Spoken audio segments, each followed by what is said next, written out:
दोस्तों जय गणेश की राम राम पहुंचे। हमारा नाम सौरभ और हम आप लोगों के बीच में हैं गुना लोकसभा सीट पर जो चल रहा के बारे में कछु कंचात कहवी की बात जा है कि गुना में कांग्रेस ने अभी तक चेहरा नहीं ढूंढ पाओ और उनको कारण का पति का है। सिंधिया बीजेपी को चेहरा है और लगातार लोगों के बीच में है, जनसंपर्क कर रहे हैं, लेकिन दिग्विजय सिंह और सिंधिया की खींचतान लगातार चल रहा। सिंधिया के बारे में दिग्विजय सिंह ने एक शब्द बोले, ऊ के बाद ऊखों लेके सिंधिया की तरफ से एक बहुत शानदार और एक मेच्योरिटी और एक राजा की तरफ से जो बात आना चाहिए वह आई है और उन्होंने कही कि दिग्विजय सिंह हमारे बुजुर्ग हैं। तो ऐसी बातें सामने आ रही जहां बार बार एक दूसरे पे आरोप प्रत्यारोप लगाते हैं और चुनाव आगा तो चुनाव में सब प्रकार की बातें हो जाती हैं। तो दिग्विजय सिंह और ज्योतिराज सिंधिया के बीच में कमो कहूँ इस प्रकार की तकरारें होती रहती और सिंधिया हर बार की तरह ई बार भी सदो हुआ जवाब देते हैं। अमूमन दो जने बचत हैं एक दूसरे के लाए सीधे सीधे बोलवे से,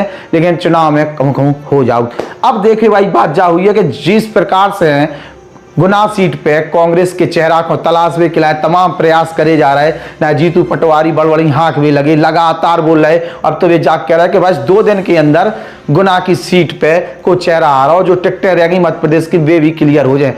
गुना पे नाम जोड़े जा रहा हो तो केपी यादव को नाम जोड़े जा रहा हो, केपी सिंह कक्काजू को नाम जोड़े जा रहा हो, दिग्विजय सिंह के मोड़ा को नाम जोड़े जा रहा हो, पूर्व प्रदेश अध्यक्ष अरुण यादव को नाम जोड़े जा रहा हो, एक मुगावली के राय साहब हैं उनको, ऐसे कई लोगों के नाम जोड़े जा रहे हैं, लेकिन अभी तक कोनो को नाम फाइनल नहीं भाव। तो सिंधिया के सामने को आविर्भाव है का हुए विवाह है, इन सब पे हम लगातार चर्चा कर रहे हैं और लगातार आप लोगों के बीच में लेके भी आ रहे हैं। सिंधिया बेइया हैं जिन्हें केपी सिंह ने हरा तो और केपी सिंह बेइया हैं जिनकी टिकट सिंधिया ने कटवा दी। तो आप समझ लो कि सिंधिया को कितना बड़ा कद है कि सिंधिया हारे जरूर हते, लेकिन बीजेपी में आवे के बाद उन्हें केपी सिंह को साइड में लगा दो। अब केपी सिंह का कर रहे का नहीं कर रहे को कछु अभी चर्चा नहीं हो रही, अतो पतो नन्या चर्चा जरूर चल रही जा कि हो सकत के कांग्रेस उन्हें चेहरा बना दे। अरुण यादव और केपी सिंह के बारे में चर्चा हो रही।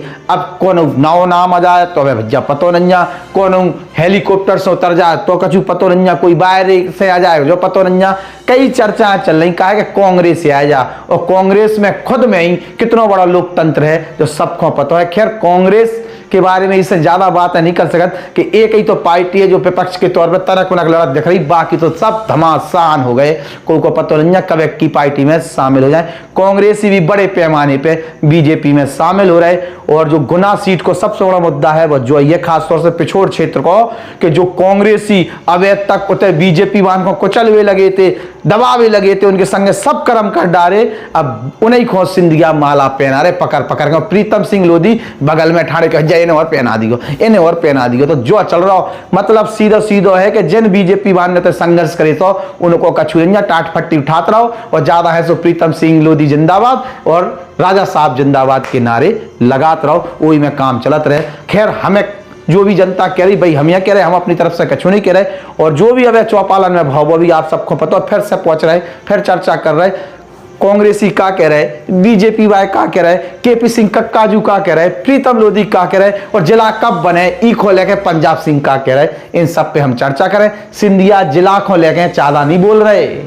का सिंधिया कह नहीं सकते मुख्यमंत्री मोहन यादव से कि भैया जिला बनाने कछु कह दो। खैर अब तो बात ही खत्म है, आदर्श आचार संहिता लग गई चुनावी मैदान में और सिंधिया लगातार पहुंच रहे वही सीट पे जितने भी लगातार जीतता है। बस एक बार थे हार गए थे केपी यादव से।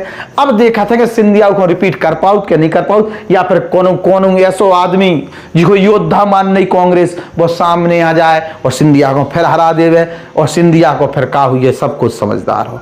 अब देखा था कहो कि सिंधिया के बारे में जो लोग कह रहे इससे जो नहीं लगत कि सिंधिया कमजोर है, सिंधिया खूब मजबूत है और कांग्रेस के लाए चेहरा नहीं मिल रहा। अब तो जय स्थिति है, सिंधिया के सामने कांग्रेस चेहरा नहीं उतार पा रही सही से, दम खंभाव जो स्पष्ट तौर पर दिख रहा हो। और एक तरफ पैसा की कमी है, राहुल गांधी कह रहे हैं कि हमारे खाते सीज हैं, हमारे लगा माल नहीं मतलब पैसा नहीं है चुनाव लड़ने के लिए। तो चुनाव लड़ने के लिए पैसा की कैसे व्यवस्था हुई है, और ऐसे प्रत्याशी उतारे जाए जो पैसा से मजबूत हुए जो वे चुनाव लड़वे। इन तमाम बातों पर कांग्रेस मंथन कर रही हो। मंथन इतना ज्यादा होगा कि 22 मध्य प्रदेश के जिन सीटन पे चुनाव है लगभग 1 सवा महीना को इन पर पूरा टाइम है, और कई कार्यकर्ता अब है ई आशा में बैठे कि कौन ऐसा देवता उतारे जा रहा हो जी के हम जाए कार्य लगा पाए। नारे लगा पाए। तो जा स्थिति है कांग्रेस की। अब क्षेत्र बड़ा है मध्य प्रदेश को, जितनी भी लोकसभा सीटें होती हैं बहुत बड़ा एक क्षेत्र है और उस क्षेत्र को 1 महीने के अंदर सब जगह जाने हैं, कवर करने, बहुत मेहनत को काम है और तमाम पल पल की अपडेट, तमाम मुद्दन पर चर्चा हम लोगन को भी करने। तो जो भी एक बड़ी चैलेंज है और घामों बड़ो कर रो परन लगे। तो गर्मियन के बीच में जो चुनाव है, बस ई गर्मी में चुनाव लड़ेवान को पता नहीं पड़ने के गर्मी है, बाकी जनता जो घरे बैठी उनको तो लगे कि हो गर्मी है। और बाकी हम तो हैं, खबरें भेजवे, मोबाइल पे भेजवे, चैनल को सब्सक्राइब कर लो बुलंद बुंदेलखंड को, बाकी सब हम पे छोड़ दो। चुनाव में सब जो हो रहा सब लेके आए, बड़ा मजा आऊ, हमारे संगे चर्चा करिए। राम राम।